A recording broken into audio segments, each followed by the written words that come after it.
Hello and welcome to Normal Ireland Live. I'm Curtis Daly and I'm delighted to be joined again by Navarra's Harriet Williamson.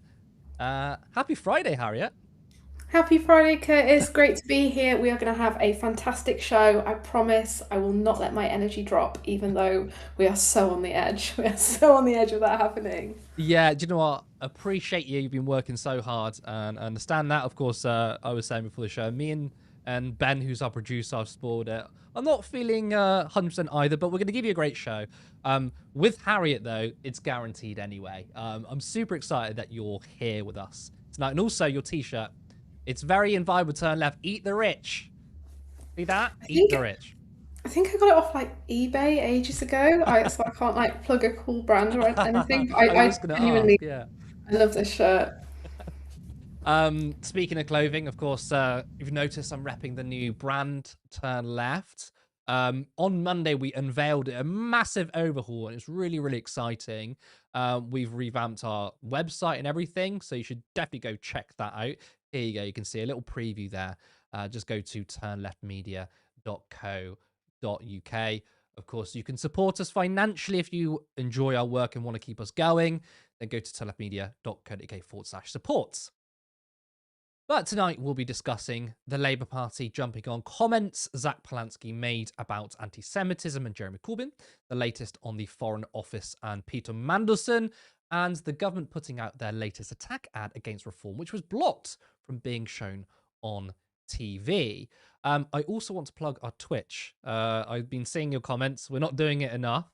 We are on Twitch. We're live right now. I think we've got like 6 viewers, so help us get these numbers up. You can go to twitch.tv/Turn Left Media. And again, you can support us by going to turnleftmedia.co.uk/support to help fund our work. Or you can become a YouTube member for just 99p. But on with the show. In a candid interview with the New Statesman, Zach Polanski spoke again about his past critical comments of Jeremy Corbyn when he was Labour leader. Now, we've covered this before on our show, but the New Statesman gives us a quick reminder. When Corbyn was opposition leader in 2018, Polanski tweeted that as a pro-European Jew, he had 2 reasons I couldn't vote for Labour under Jeremy Corbyn. Polanski now regrets this remark. I've apologised to Jeremy privately about that. In fact, he now believes complaints of anti-Semitism were weaponised to damage Corbyn. I say this now as a Jewish party leader, where there's constant accusations of anti-Semitism towards me, he says. I take anti-Semitism really seriously, so when there is anti-Semitism that needs to be dealt with robustly.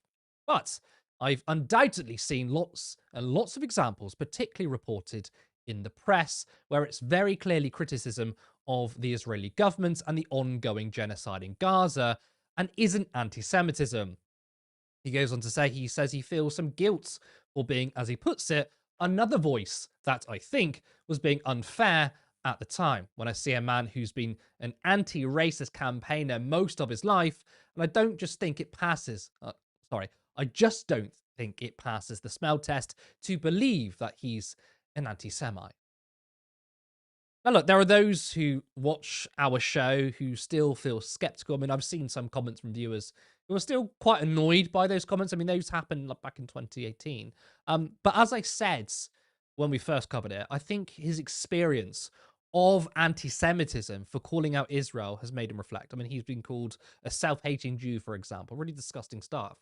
And materially, what's important is the Green Party's policy on Israel, which is to stop sending arms to them and calling the slaughter of Palestinians, well, it truly is, a genocide. But the Labour Party has suddenly jumped on this. Zach Polanski's rewriting of history is downright offensive and completely wrong, Labour says. Anna Tully MP, Labour Party chair, said Labour has a proud tradition as an anti-racist party, but under Jeremy Corbyn's leadership, we endured the most shameful period in our history, and the Equalities Watchdog found that we had acted unlawfully in our discrimination and harassment of the Jewish community. For Polanski to dismiss that as a propaganda shows his own determination to court the worst of the worst into his own ranks. Keir Starmer booted the anti-Semites out of the Labour Party when he became leader. The Greens have now opened their arms to them. The contrast could not be clearer.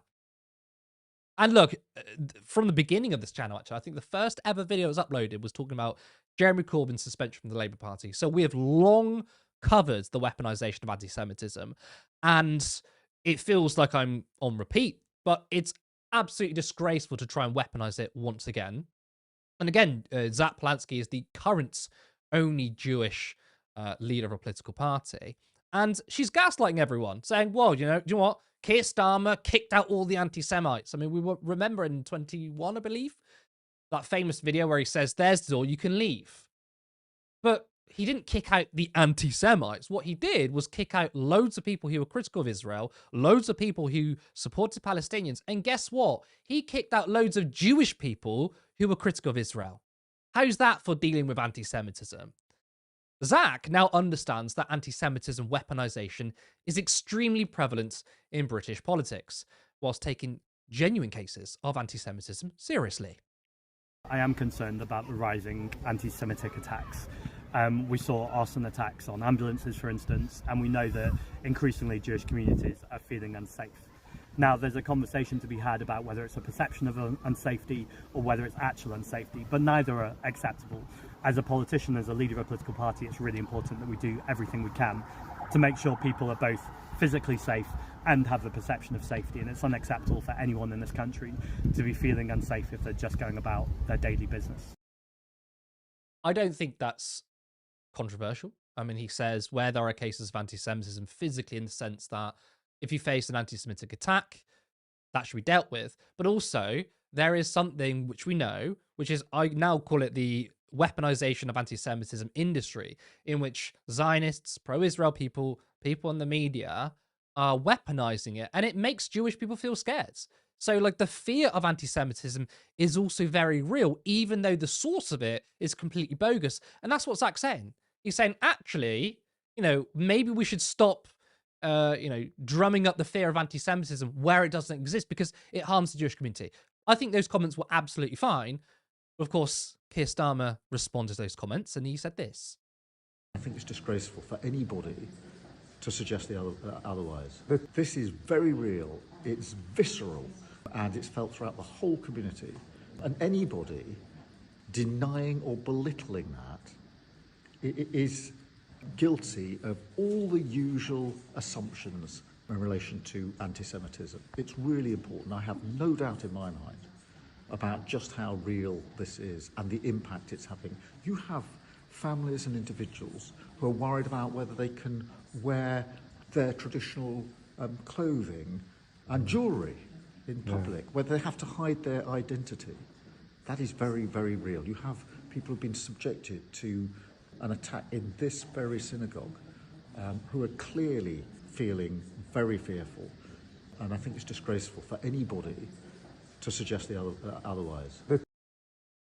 I don't think he should be saying anything about jewellery. It wasn't too long ago that Shabana Mahmood threatened to take jewellery off of refugees, which people made the comparison, and I don't think it's unfair, to say that the Nazis literally did this. So I don't think he has a leg to stand on. Of course, then he goes on to basically smear Zach Polanski. It's also worth noting that there was a recent attack at a mosque. A man came in and threatened to kill Muslims in there, but we didn't hear anything. Nothing from Keir Starmer, did we? Now, I know it was only last week that we showed this, but again, it's still incredibly relevant. Jewish members of the UK's Labour Party are almost 13 times more likely to be expelled for supporting prescribed left-wing groups than non-Jewish members. Jewish Voice for Labour, now Jewish Voice for Liberation, also said that Jewish members of the party are 6 times more likely to come under investigation for anti-Semitism than non-Jews. Now, I appreciate that article was written by Richard Sanders, one of the directors of the Labour Files. That was written years ago, but this was around the time where, once again, Keir Starmer, with that famous clip, says, there's the door, you can leave. And within that, he kicked out loads of Jewish people who had a different line on what the border deputies had. So I don't think, again, when it comes to anti-Semitism, Labour have anything to say. Harriet, what do you make of this intervention from Labour? What do I make of this intervention from Labour, Curtis? Well, I'll just draw your attention back to a line from the statement from the Labour Party chair. Under Jeremy Corbyn's leadership, we endured the most shameful period in our history. This is the sort of offensive, tone-deaf statement that could only come from a Labour Party chair. The most shameful period in Labour Party history is now. It's right now when the grown-ups in the room, the so-called grown-ups being back in charge, have turned Labour into the genocide paedophile party. They have not just been complicit in Israel's genocide in Gaza, they have been an active participant, as was highlighted in Corbyn's Gaza Tribunal report, which was released a couple of weeks ago. We're currently still in this ongoing, rolling psychodrama scandal where the Prime Minister was trying to find plum diplomatic jobs for two friends of paedophiles. And in Peter Mandelson's case, Starmer succeeded and is now reaping the consequences. And this shows no sign of going away. And in the case of Matthew Doyle, who is the former Starmer comms chief, he got to be a member of the House of Lords instead. The most shameful period in Labour Party history, I repeat, is now. Again, maybe it was like a shameful chapter, but because of how a decent anti-racist politician, Corbyn, who literally committed his entire career to public service, was treated, and how the British public were cheated out of a Labour government under an actually socialist Prime Minister. Labour's really lost the argument on this. And the smears aren't washing this time because now we have a Jewish man in charge of a political party, the Greens, and it just looks increasingly ridiculous for non-Jews like Starmer to try and explain what anti-Semitism is to him. It's genuinely not washing. Yeah. In terms of Zach's comments, I mean, I don't want to spend too much time in the past, right? These are tweets from years ago. But he did say, like, you know, I'm a pro-European Jewish man. I can't vote for the Labour Party. And again, he's apologised for them. He apparently said sorry to Jeremy, like, privately. Do you think most people think he's sincere in what he says today? I can't like comment on what most people think or like what's actually in Zach Polanski's head, like how he might actually feel. But I think we should judge him on what he does. And under Polanski, the Greens are an anti-Zionist party that stand with Palestine. Polanski said he was lost in the propaganda over the Corbyn years, and I think it's fair to give him a chance to like repair that and to take those comments about him being sorry and about him having a different view now at face value. And I know that Corbyn's been very magnanimous about it and has like welcomed that apology from Zach. And if we can come to a place where the Greens and your party are making certain agreements and they are maybe deciding not to stand candidates in certain areas where one would have a chance of winning so as not to split the vote, I think that can only be a really good thing. No, I completely agree. And I think what matters is record. You know, as I was saying earlier, materially, the Green Party's policy on Israel is better than anyone else at the moment. I mean, Labour's party policy is literally just support a genocide. So I think that's important. But yeah, I agree with what you're saying there. Let's move on to our next story. This thing is not going away for the Labour government. It's the Peter Mandelson update, isn't it? So, top civil servant appears to cast doubt on the claims made by Olly Robbins on the Foreign Affairs Select Committee in regards to Peter Mandelson. Kat Little, who is the head of the civil servant in the Cabinet Office, claims that Olly Robbins refused to give her a summary of the Mandelson vetting. Little said her then Foreign Office counterpart had resisted sending her a summary of why Mandelson was initially refused vetting clearance, which she sought as part of her efforts to gather all relevant documents in line with a Commons humble address motion. At the time, it was made clear to me that the information would not be forthcoming, Little said. She thus took the very unusual judgment to ask UK security vetting, which sits within the Cabinet Office, to provide it directly. Little also claims that the Foreign Office were having an internal debate on whether Mandelson needed to be vetted. A series of emails, Little said, set out that it was a Foreign Office team who contacted UKSV and the Cabinet Office to ask whether, as a member of the House of Lords, Mandelson needed full vetting. The advice was that while it was ultimately up to the Foreign Office, vetting was needed. Now, it has also emerged that there is no paper trail of Keir Starmer approving the appointment of Mandelson. On Thursday, Little went further, saying there did not seem to be any official record of the Prime Minister approving the job. It was, she told the Conservative MP John Whittingdale, normal to keep a record of those sorts of decisions. Asked if there was not one in this case, Little added, I've shared with you the information that we have, saying she had undertaken follow-up inquiries to see if there was such a document. Little was asked by Whittingdale if she would expect to see some sort of record of the decision. Little replied, I would. Crucially, Little claims that the Foreign Office requested information in regard to the vetting after Mandelson was sacked. Mandelson was sacked on the 11th of September last year, and the requests from the Foreign Office for vetting documents was made just 4 days later. So was the Foreign Office covering their tracks? Does that mean Keir Starmer was telling the truth? Whilst we can't know for sure, this story clearly has many complicated layers to it. Harriet, again, we can't know for sure, of course, or whether it's even a black and white issue. But does this look like that Starmer's story is kind of holding up? I don't know. I'm not going to go that far, honestly. I think they're all trying to save their own skins at this point. It's not going to go away. And Robbins's case, Olly Robbins, the civil servant at the Foreign Office, the senior guy who was sacked pretty quickly, kind of thrown under the bus by Starmer, it seems, to take the fall for this whole thing. His case is that he was pressured by Number 10, right? And he was just doing what Starmer wanted, which would kind of make sense in terms of the level of hurt that was emanating from him on Tuesday when he went in front of the Foreign Affairs Select Committee, and he said he still doesn't fully understand why he was sacked. Kat Little's testimony from Thursday is more supportive of Starmer's version of events, but it does sort of indicate that the Foreign Office went totally rogue and withheld key details around vetting, completely off their own backs, which seems incredibly strange.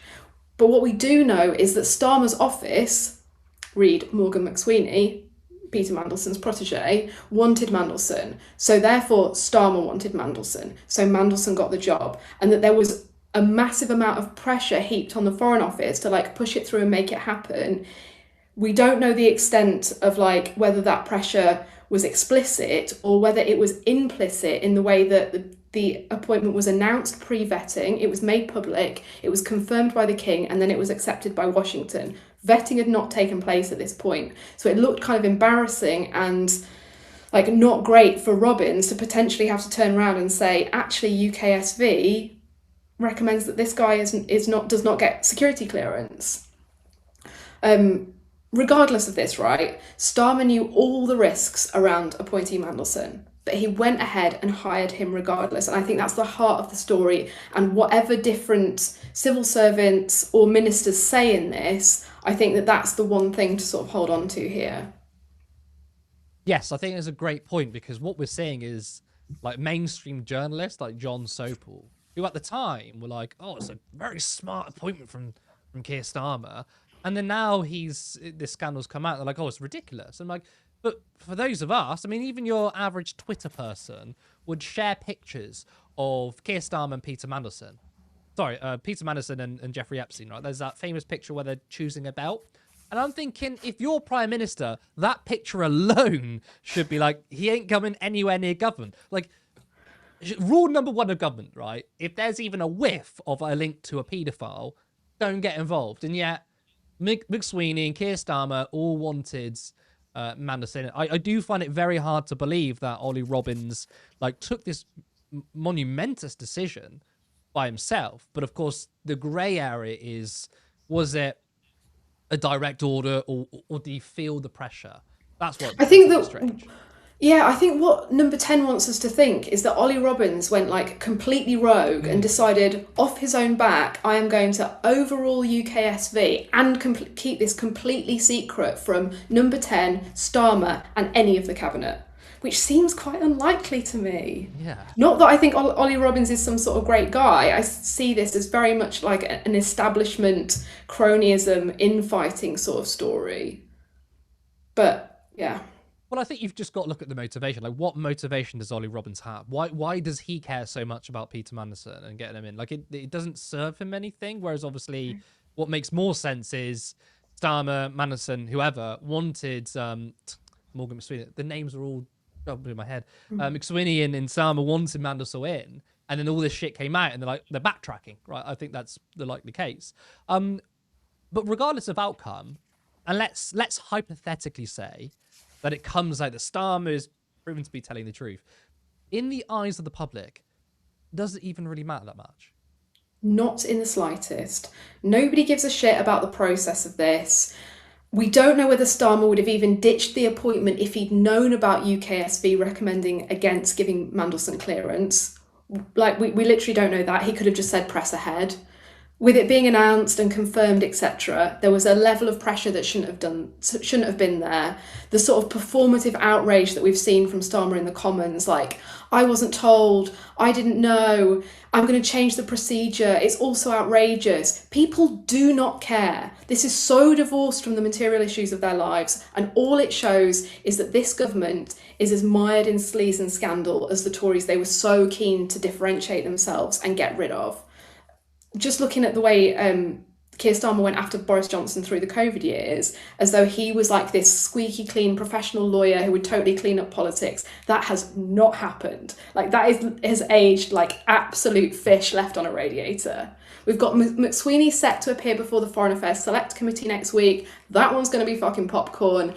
And we've got the local elections. We are so close to them now. This looks utterly terrible for Starmer, and I kind of wonder why all this came out like pre-local elections, as if it wanted to like be got out of the way before the utter car crash that those local election results are going to be, because there ain't no way that he's clinging on after that. Although the absolute dearth of talent like lined up to potentially replace him, remember Wes Streeting, who was like a contender at one point, is incredibly implicated with Mandelson. Who's going to take Starmer's job? Who wants it at this stage? It does feel like expectation management, though. It's kind of like, well, if all this happens before the local elections, that's the reason why, we had bad local elections because of the Mandelson stuff, but we can move on. But the problems that Labour and Starmer face are, it's a crisis. It's not just a little blip here. I mean, the man has been lying since 2020. And like, even if in this specific instance, I don't buy what Starmer's saying, but in this specific instance, if he was telling the truth, I think people will see the track record of Keir Starmer in opposition. We've seen the videos of him supporting nationalisation. Suddenly he doesn't support it, and then U-turns when he's in government. People, but Curtis is okay. It's okay when he lies to the left, Curtis. We don't matter.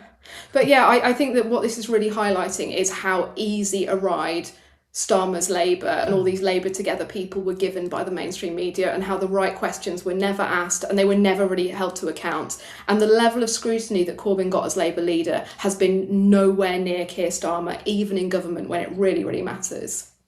I mean, even Michael Crick, who's not exactly a Labour left, he probably would say he's on the Labour right, like, called it back in 2021, I think he said. Or maybe a bit later, and he said Starmer's had an incredibly easy ride. The journalists should be ashamed of themselves, and he did. He had a really easy ride because, in my view, the establishment was safe with Starmer. Yes, the establishment is safe with Starmer, and it becomes this like red team, blue team ping pong where there is no real material difference between the two parties because they don't challenge established and entrenched power structures in any way. Well, guess what? Do you know who does?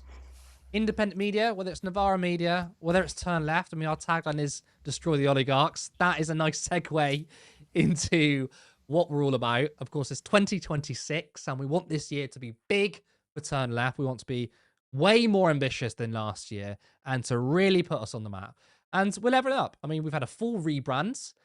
We kind of have a part-time studio with guests in person. We've had that. But we want to officially have our own space, and for our contributors to be paid for the work we do. Your support over the years has been amazing, and we are ready to take this to the next level. We rely on small donations, so if you want to be part of a media organisation that seeks to destroy the oligarchs, then please head over to turnleftmedia.co.uk/support. There you can support us monthly on Patreon, or there is another link for a one-time contribution. And again, you can also become a YouTube member for just 99p. Let's go on to our final story. A recent Labour Party ad was banned from being shown on ITV and the BBC due to certain comments within it quoting Reform politicians. However, Labour have released the full ad online. Funding of the NHS is a total failure. The French do it much better with less funding. There's a lesson there. If you can afford it, you pay. If you can't, you don't. It works incredibly well. I do not want it funded through general taxation. It doesn't work. It's not working. I think we're going to have to move to an insurance-based system of healthcare. It's highly likely that the COVID vaccines have been a factor, a significant factor, in the cancer of members of the royal family. Depression isn't real. It drives me mad when I see adverts full of black people, full of Asian people, full of people that, you know, basically are anything other than white. London has become a third world shithole. Fact. People from other religions should eat bacon for a month to prove their Christian sincerity and credentials. I'm a racist and I'm proud of it. Some women should have never left the kitchen. Extracting Grenfell from the statistics, actually, people dying in house fires is rare. Many more people die on the roads driving cars, but not making cars illegal. Sadly, you know, everyone dies in the end. It's just how you go, right? Back the Americans in this vital fight against Iran. We should do all we can to support the operation. I've made that perfectly clear. Oh. Andrew Tate was a very important voice. Is it the Bilderbergers that are running the world? You know, there are many other theories. Could be the Masons. Some think it's the Rothschilds. Maybe it's George Soros. I don't know. What I do know is actually, I don't think any of it is a conspiracy theory.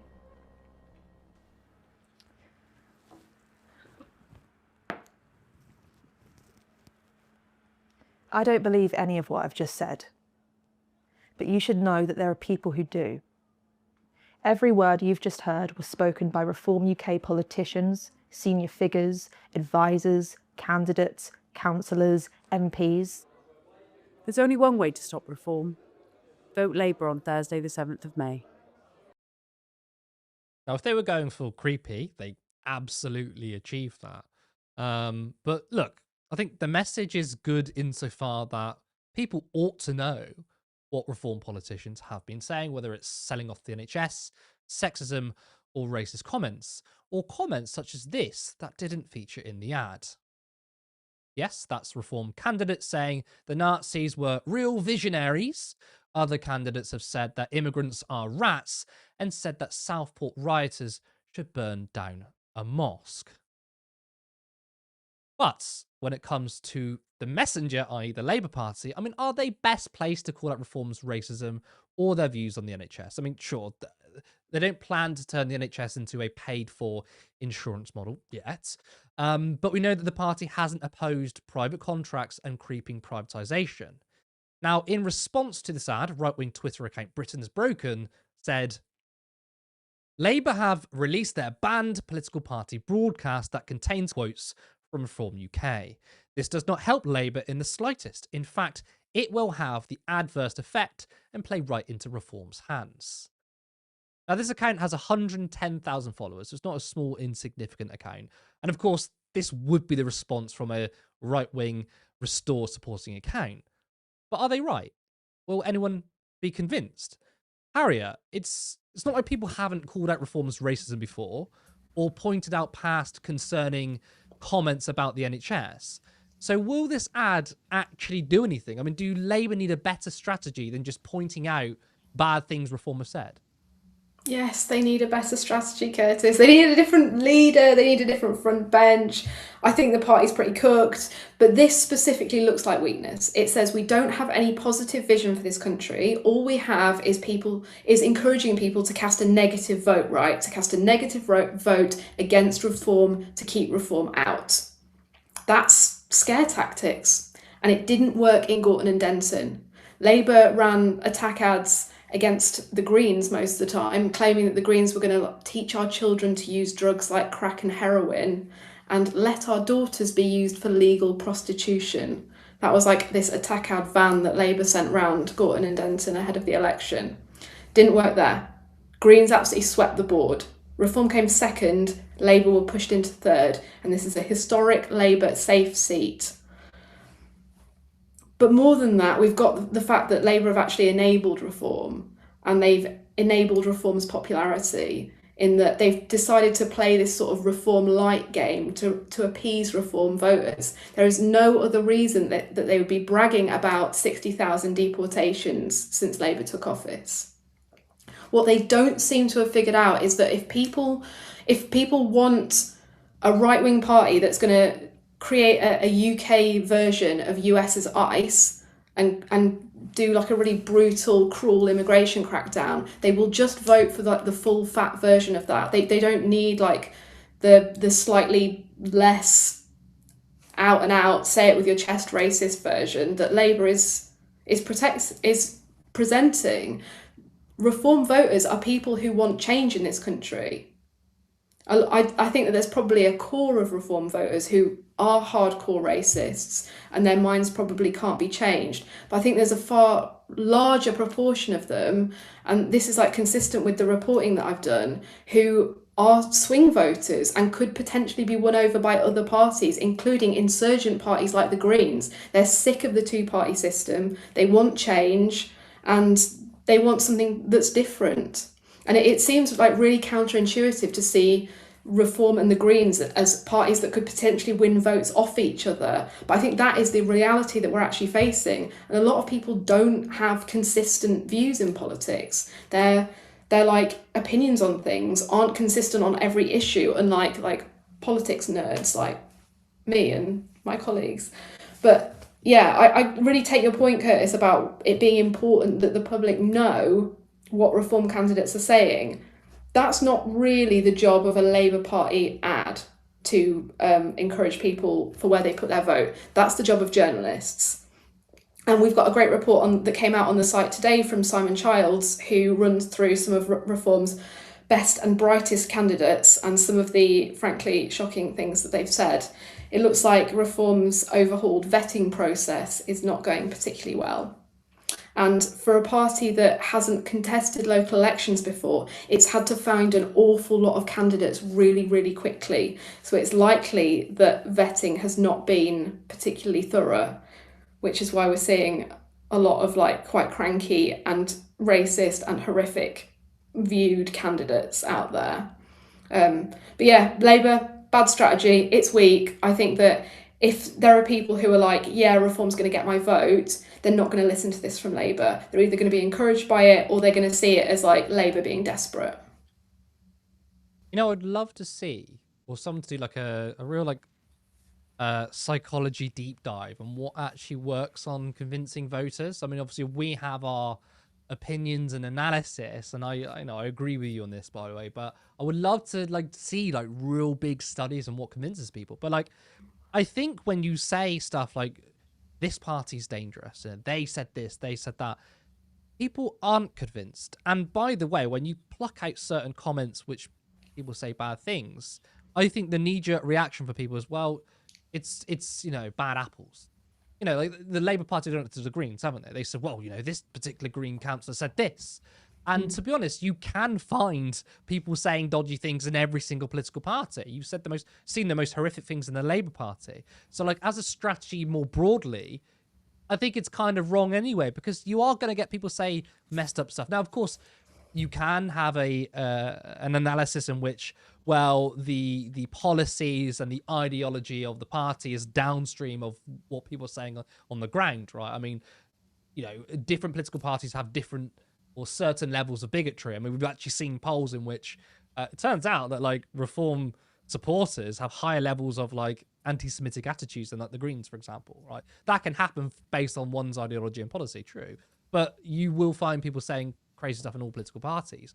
I think like it's the kind of the stuff in which like I think the media were calling Jeremy Corbyn like the dangerous hero. People almost use that as a shield and say, yeah, fuck yeah, I like it. You know, when I speak to people about reform, I think people are so damn angry that these things don't convince people. And in fact, they just want to blow up the system. They want to blow up the two-party system regardless. And the response is, well, they do that too. I mean, I've had conversations in which I say, but Nigel Farage is extremely rich. He's got 6,000 jobs, whatever. And, you know, people say, so what? They all do it. And I've critiqued the Led by Donkeys campaign when they've done that very thing. They're like, you know, Farage has got all this money, all these different pots. And it's like, people don't care about that whatsoever, do they? Yeah, Farage is the highest paid MP in Parliament from his second jobs. I think people should take more notice of that. I think that should be more important to folk because it shows that he hasn't got ordinary people's interests at heart. Like he is not this man of the people. I think that gets overshadowed by this image of him like smoking a cig and having a big pint and laughing really loud in the pub and saying, save our pubs. But it looks like Labour have just learned zero lessons from Gordon and Denton. It didn't work there. It's not going to work here. People have gone, like, they're at the end of their patience with Labour and the Tories and this whole, like, two-party consensus. The desperation is change, which is what, by the way, Labour came into government promising, and they've done the absolute opposite. They've provided the most stunningly smooth continuation of the Tories, even more than like I was expecting, and I didn't have high hopes for Starmer after he blew up his 10 pledges and lied to everybody and then said, if you don't like it, you can leave, and he didn't want the left in his party anymore. Like it's even worse than we were sort of thinking. And I think that there's a real, like, we almost treat people who are going to vote like they haven't got eyes, like they're actually really stupid, and people aren't. They might not be wholly consistent in all the ideology that they hold or all the views they have, but they're not thick and they do notice things. Starmer's got nobody's love here. And the idea that people will continue to give him a chance to keep reform out when he's not making a material difference to people's lives, I just think is incredibly short-sighted and insulting. This advert is saying, we have nothing positive to offer you. We have no vision for this country's future. It's saying, stay with us if you're scared. That's not what people want to hear. They're already fucking scared. Their lives are already, like, not improving. I think it's very difficult to do the politics of fear and say, yeah, like, stay with us, don't go with them. If, to be completely honest, for most people, I think the number one thing is material conditions. And I think if given the choice for a lot of people, would they vote for someone who's made racist comments but would improve their material conditions, and vote for someone who doesn't say racist comments but is doing the status quo? Not saying reform will improve people's material conditions. I think people would vote for the former, because ultimately people can see what's in front of them, and that is wages, that's jobs, public services. And again, like, reform are not here to improve that. They will make it worse, absolutely. But I think that's, people are not convinced with these kind of moralistic arguments. Some people are, of course, and like, doesn't mean you shouldn't be appalled by some of the comments that politicians make. But by and large, when you've got a housing crisis, when you've got, you know, you're waiting weeks for a GP appointment, many young people who feel like we don't have the same opportunity as our parents and grandparents did, then again, I don't think moralistic arguments is really going to sway people. I think people need to hear something tangible, which is like, I'm going to radically transform your life or society. I mean, the line in which you said Labour had like the smoothest transition from Tory to Labour, like, that's a perfect line, because it's true. I mean, they can say we've got a list of policies here which have made things better, but people are not looking for tinker around the edges. People are looking for a serious transformative government. And I think they're looking for that in reform, maybe even for the worse, but they're like, well, at least it does something. Yeah, Which is I dangerous. really, yeah, I really get this sense from people that there is just like a wanting of change in whatever form, and there's also like a sense towards just wanting to do a protest vote, just seeing how this might go, give the other guys a chance. It can't get any worse. We're sending a message to the two main parties, and maybe so in some cases there's not a lot of forward thinking about how that might pan out. And in other cases, it's being convinced by one vision of why life feels quite shit at the moment, and that is blaming people who've come to this country from other countries. Of course, the other side of that is the fact that all our public services have been sold off to private equity, and the country's been absolutely bankrupted by the rich. Yeah, no, as you were saying earlier, like there is probably a core of reform voters who never be swayed. Fine. But you know, the Green Party policy of the 10-to-1 pay ratio, which is quite a radical approach, and according to it's only one poll, but apparently this one YouGov poll, 36% of reform voters backed a 10-to-1 pay ratio. Like you can't, I don't think you can get away from that. The fact that a Green Party policy, something like this too, it's not just basic like nationalization, which is kind of supported by everyone. A 10-to-1 pay ratio at a time in which I believe the pay ratio on average is like 120 something, and the average CEO earning in terms of the lowest paid workers like something like 250. Right? Inequality is massive, and everyone's saying we want to bring it down to 10-to-1, and you got a big chunk of reform voters liking it. And but again, like I'm not surprised that Labour are doing this approach, because it's the same approach which they're doing to the Greens and Jeremy Corbyn, which is like, you're all anti-Semites. People don't buy that, especially in the backdrop of Gaza and the genocide, and because they don't have any really strong radical material policies themselves. So It's about which side can tell the most compelling story, and that 100%. Yeah, I think that's what has to be done. We have to tell the story. Absolutely. Okay, I think it's time. It's 8:15. Really good time to go to our comments and bring in our producer, Ben McLean. I'm sure you've got some fantastic comments. Ben, how are you doing? Hello, Leute. Yeah, we absolutely did. It was a really good show.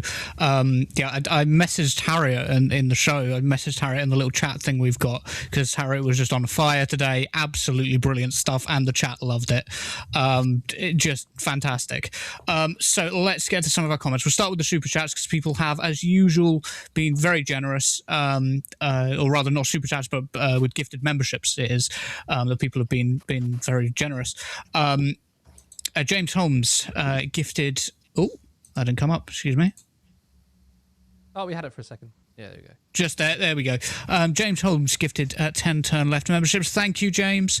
We do really appreciate it. And I don't watch Star Trek. It's not my thing, but I know that guy's a union man. Isn't he? He's a proper union man. One of the characters in the show. He's like a... Yeah, union guy. I wouldn't have got that reference, so I'm glad the Curtis is here for that one. Andrew Luke gifted 5 turn left memberships. Thank you very much, Andrew. Lovely to see you again. Love it. Some great profile pictures. Specs Bean Farmer, always the lovely Specs Bean Farmer, gifted 5 turn left memberships. We do appreciate you, Specs. Always good to see you. And Yuri Gibson gifted a turn left membership.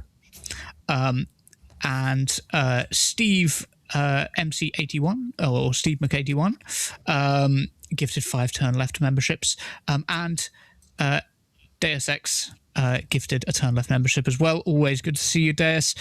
We recognise a lot of those names, and it is lovely to see you guys. Thank you so much for your generosity. It really does keep us going. We were saying before the show that the show's been going through a bit of a drop in our viewership, if that makes sense, over the past month or so. So your continued support is really appreciated, more than you can possibly know at the moment. Like, you guys have literally saved us in so many ways. Anyway, let's get to the comments. So Leo said in relation to the first story, and Zach Polanski more specifically, we can't expect politicians to be perfect. We can expect them to listen, learn, and change. It's so refreshing to have a politician that says they were wrong, apologizes, and actually changes. I think it's really hard to disagree with that statement. In fact, I won't ask you to comment on that one. I'm going to go. Can I though? Can I anyway? Yeah, do it. I think that's absolutely spot on. And you know what? I usually don't actually trust people whose politics has always stayed the same throughout their lives, because we're constantly being presented with new information. If you can't take that in and like update your views to reflect that, what are you doing? The fact that he said he was wrong and said sorry shows a certain level of moral caliber that is missing from a lot of the politicians in our sphere in this country at the moment.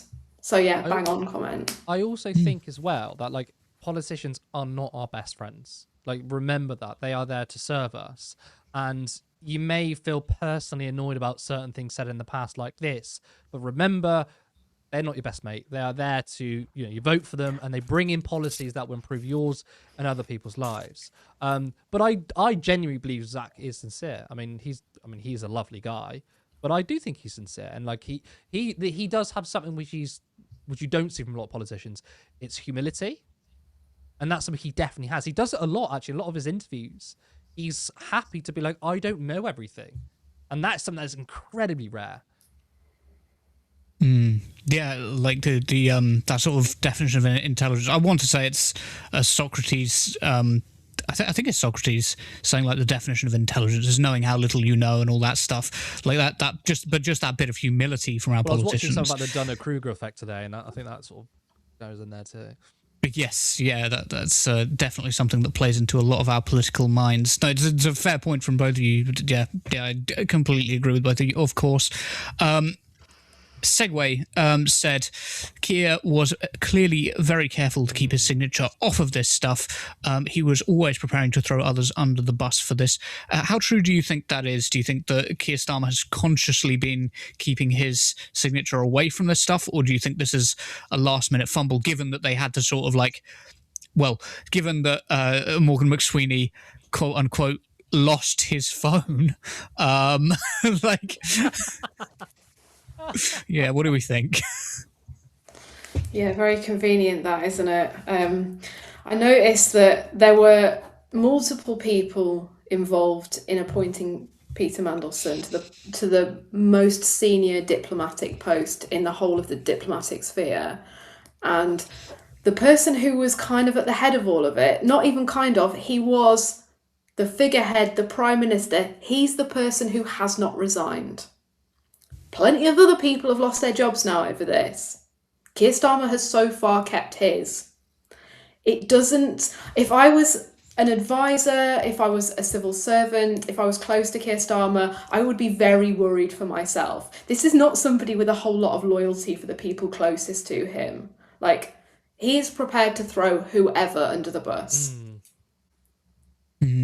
I think it's actually, in a way, on reflection, it's more suspicious that he doesn't have any sort of signature there, because obviously we know that he wanted to appoint him, right? So why wouldn't any form of paper trail be there?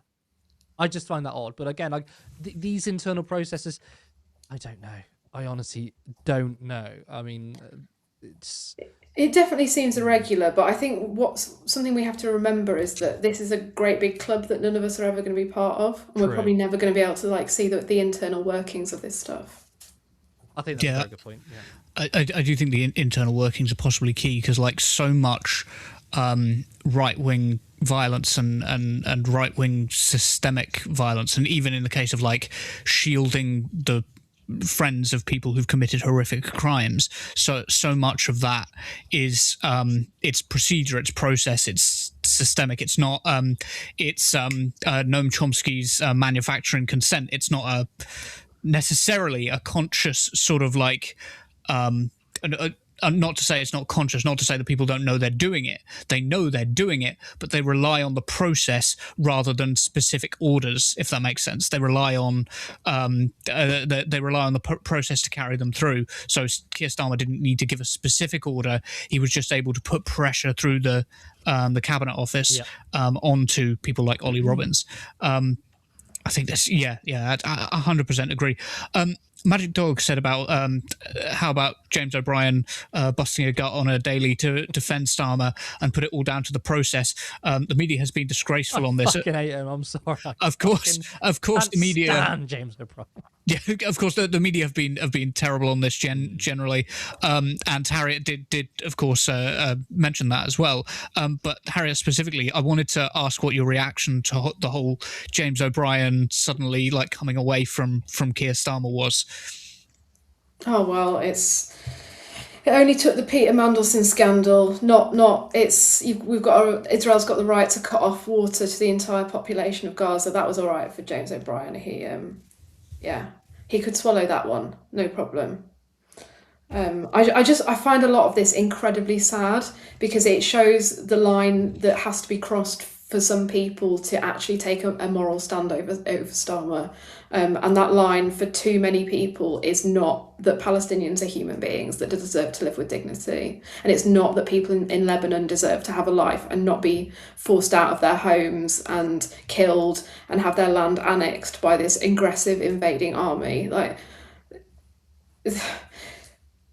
I'm going to go to the Amnesty Awards in a couple of weeks, right, with Navarra. I'm not going to win, I already know that. I'm not in the final four. But last year, Owen Jones won the People's Human Rights Champion Award or something, and he gave this absolutely blistering speech about media complicity in Gaza. And it is as true this year as it was fucking last year. Like, there has been absolutely no change. There's Us, there's Declassified, there's Middle East Eye. Like, we are trying so hard to do the work that the rest of the media won't, in terms of holding this government to account for complicity in this genocide that just keeps going on. And Israel continues to be this outsized, aggressive, terrorising force within the Middle East. And our government is absolutely toothless, and it seems to have no intention of standing up to them or pulling any sort of diplomatic lever to put any pressure on them to stop them, and just continues to provide diplomatic cover and material support. James O'Brien, if this is his line, I think it's shameful. Yeah, really well said. He thinks the casualty of a civil servant, i.e. sacking, is more offensive to him than the slaughter of Palestinians. I also think these people are starting to realise that Starmer is a lame duck. Yes. And that it looks worse for them the longer they back him. I mean, even just not on ideology. We're never going to convince these centrist people on ideology, right? But just as specifically as Keir Starmer as a politician, in terms of a skillful politician, how has it taken so long? Because we've known from the onset how bad he really is. It's crazy.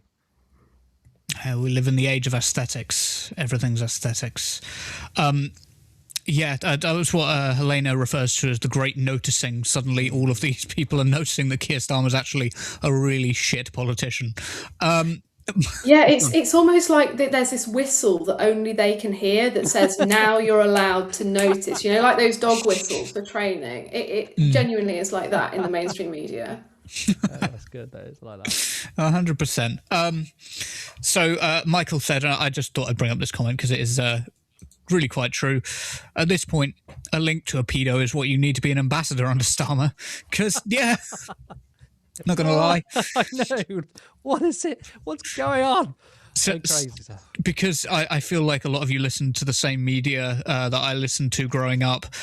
Some of you will recognize there's an episode of the third Blackadder series where Baldrick has been trying to become an MP, and he has to fill out like this application sheet with Blackadder, and Blackadder's asking him the questions like, have you ever any criminal record? And he goes, nope. And he goes, come on, Baldrick, you're going to be an MP. I'll just put fraud and sexual deviancy. And I think that's honestly, it kind of rings true to this day. But yeah, did you guys want to say anything about that one, or should I just go on to the next? Was just spot on, to be honest. Yeah. It's self-explanatory, isn't it? Yeah. Segway said about the reform video, weird they didn't include the Island of Strangers comment. Oh wait, that wasn't reform. And it did lead me to wonder, and I wanted to ask you the question, isn't this just a little bit of a niche market they're going for? The people who would not be worried about Keir Starmer using the rhetoric of Enoch Powell, but would be worried about reform politicians saying these things. It seems to me that they're going for a really niche market with that particular form of advertising. Yeah, I mean, this is the point that I was making much less well than you have just done, Ben. Yeah. This is... you made it much better. Labour have turned themselves into reform lights, then going to reform voters and being like, the stuff that you want is too extreme for us. We'll do a slightly less extreme version of it. Please come over here. It's a bad play. It's poor strategy. I mean, Shabana Mahmood was like, oh, I told someone to fuck off because they said you're like reform. I'm like, well, I'm sorry to say, though, that your Prime Minister did use an Enoch Powell adjacent quote. I don't know how we can understate that. Really. And they're attacking reform on their comments, not because they're so appalled by it, but it's just a political attack, isn't it? It's just to attack them with. That's literally it. They don't care about it because they will happily use some of that language anyway if they feel like it gets some support. So it all comes from utter BS. It comes from political attacks, not from a sense of principle. No, it's not coming from a place of values. I really do think that one of my favourite political commentators is somebody else who goes on Navarra quite regularly, is Dalia Gabriel, and I'll never forget Dalia fairly early on in was it 2024, 2025, saying that the approach of Labour seems to be Nigel Farage is correct about everything. Please vote for us instead, which is a fairly good summary, I thought, of... I've forgotten exactly when Dalia said that, but it's stuck in my mind for ages. Poodlefish Girl said, shame on the BBC and ITV for choosing not to air the full unedited version of that because that was powerful. A fair enough comment. I think the main problem with it is it comes from the Labour Party, right, rather than it being anything wrong with the video itself. Actually, Harriet, I want to ask you, like, why was this not allowed? I don't think it was I don't think it was even particularly that controversial, the comments that were said. But the ITV and BBC saying you can't run it, I mean, I don't think you could shed some light on that. So the BBC and ITV, if they were running that on TV, they are regulated by Ofcom, which has much stricter rules on whether you can broadcast anything that is considered to be hate speech and how that has to be contextualised. So maybe they felt it was a legal risk in that sense. I did wonder about the... I felt sorry for the person who was having to act it out there because... Yes, I felt so sorry for her throughout. I was thinking, wow, I hope she's getting paid really well. Yeah, because she's going to get clipped to fuck if not. Like... Yeah. She's just now the face of all these reform comments. But genuinely, in terms of the Ofcom points, they will have had to weigh up how much it could offend or be damaging for viewers and how much of that can be weighed against it being in the context of a party political broadcast before when they made the decision to show an edited version. Yeah. I mean, even for that, for them to not even work, maybe they could go through that and then it might not even convince people not to vote reform, so it could be just for absolutely nothing anyway. Also, I want to apply some autonomy to that, to the woman playing the character in there. She did also choose to do a Labour Party ad, so you ain't out of the... No. Won't feel too sorry for her. Yeah, I don't feel too sorry for her. Absolutely. Just one comment that came up that I had to highlight. Michael said, Harriet must be a good darts player as Bullseye. Nice. Hey, no, I'm a terrible darts player. I have no hand-eye coordination. And Arthur Bumblefoot said positive campaigning is something that convinces people, but that includes three I went for three letter there instead of 3 word, and I ended up with 3 wetter. I'm so sorry, but that includes 3 word slogans like "Get Brexit Done." Absolutely agree, and this is something that I have struggled with in like advising local left-wing groups and politicians, and I wanted to get your guys' take on it genuinely. How do we go about creating positive campaigns that say we want change? Because there's so much danger of being seen as saying actually everything's fine, when that's absolutely what we don't want to do. We absolutely want to say, the status quo sucks, let's turn it around to something else. And how do we get that balance right in terms of like making things positive, but also acknowledging and validating people's, genuine feeling that things are shit right now? I don't know which one of you wants to say that first. I just would jump in and say, look across the Atlantic. Look at Zoran Mamdani. He ran a very tight, very focused, very positive and hopeful campaign to be mayor of New York City. It was he never allowed anyone to be pushed out in terms of who they were. It was an incredibly inclusive campaign. It was really rooted in the community that it was supposed to serve. It showed him as a Muslim guy who was not born in New York, and the immigrants that keep New York alive, vibrant, and taking over an amazing place to live in all their sort of colour and vibrancy. And yet it was totally focused on bread and butter, cost of living issues, free childcare, affordable housing, taxing the rich, affordable groceries. And they were on message every single time. They were so disciplined, and it absolutely worked. I look at this comment and I think I don't necessarily think it's particularly positive campaigning, but I think it's campaigning on action. I think people want politicians to have solutions to problems. And Get Brexit Done was an action. It was no fluff.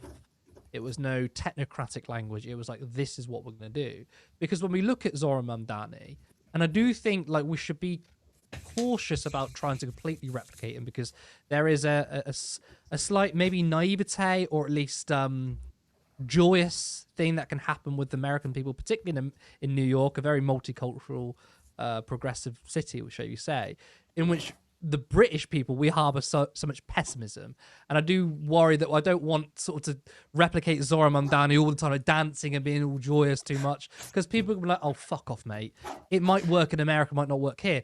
However, what I do think is really important about Mamdani's campaign is that, and this is what the liberals or the corporate Democrats didn't understand, is they thought that Zoran won the campaign on social media. He did not win that campaign on social media. He was not convincing people on social media. What he was doing is getting activists excited to then go out on the streets. Zoran Mamdani would spend 12 hours a day walking up and down New York, speaking to people. He really went to different communities. And I think the social media campaign was more to say, this is what we can do.